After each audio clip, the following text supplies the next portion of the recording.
Today we're talking about diversity and early language. We're all different and the classroom is very diverse. It's estimated by the year 2025, more than 50% of children enrolled in America's schools will be members of a quote-unquote minority group. Not only are schools different and diverse with ethnicity, but they're also diverse culturally. There are all kinds of families that children come from. Children enter school with a variety of experiences and others with very little experiences, since they come to us on all levels. Preschool has a profound impact on the general cognitive development and academic abilities, including reading achievement. Long-term studies found school success is primarily dependent upon verbal abilities, particularly accessing new knowledge from reading. Research findings show that high-quality preschool is directly connected to academic success later in elementary school. So what is important to consider for the classroom when trying to meet the needs of a diverse population? One of the things as teachers we need to consider is culture. We need to be very open to understanding other cultures, learning about them, and making our children comfortable from whatever culture they come from. We need to have open communication, especially with our families. We need to be child-focused and sensitive to approaches, and we need to provide a safe environment. When you think about Maslow's hierarchy of needs, the very basic, the very bottom need is for a child to have their needs met, like sleep and food and safety. This includes not only physical safety but also emotional safety.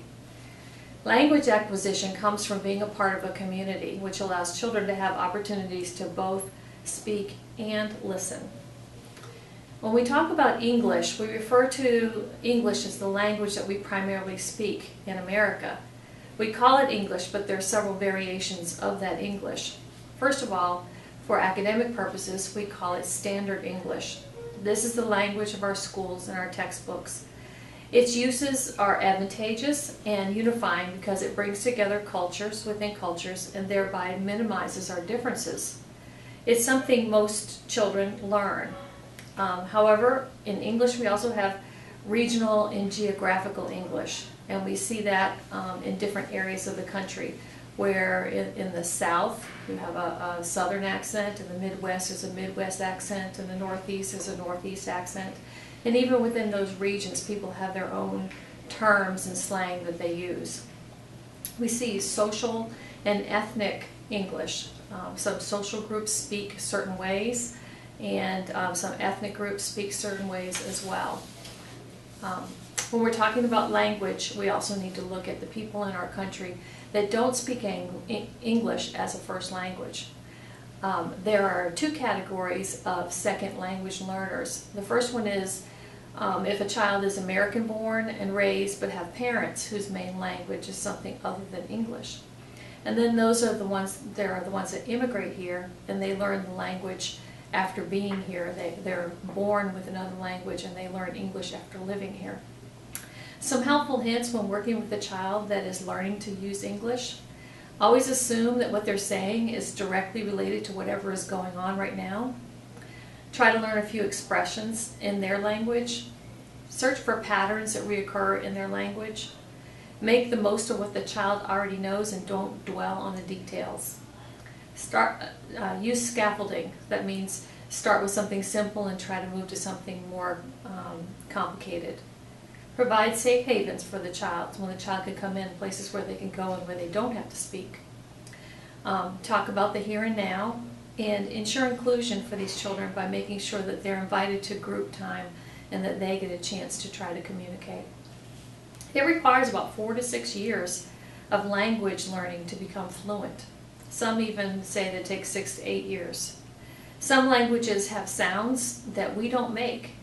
And learning a new language can be described in 4 different stages. The first stage is the language that they use at home and that's all they speak. The second is they come in and they observe and they listen. And the third is called telegraphic speech. Just like when a toddler learns to speak, we use telegraphic speech, where the toddler uses intermittent words, 1 or 2 words put together. That's what happens when a person learns a new language as well. And then they go to fluid language.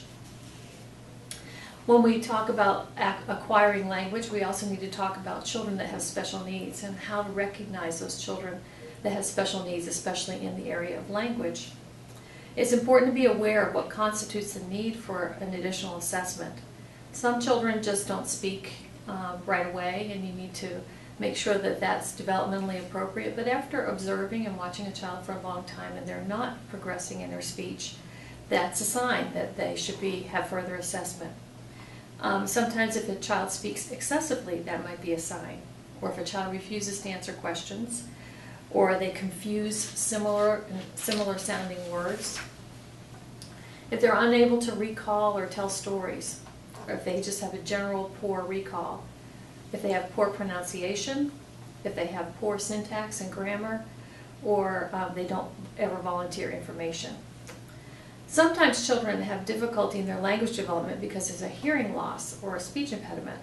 So some of the causes could be a link between children who have had a pacifier for 3 or more years, and that can cause a speech disorder.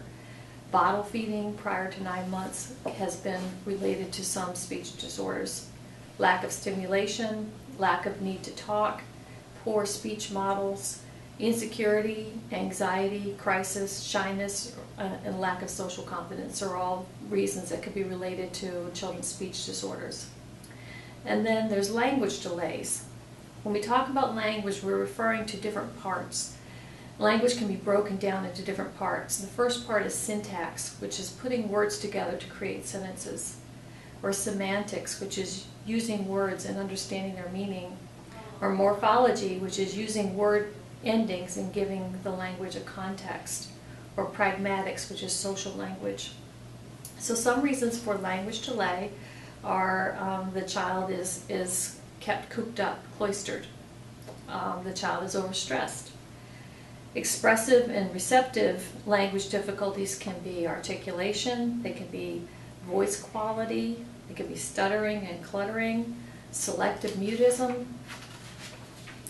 The bottom line is the teacher's role is to work with children where they're at, and this is the developmentally appropriate practice. Goals should be clearly understood and in the best interest of children.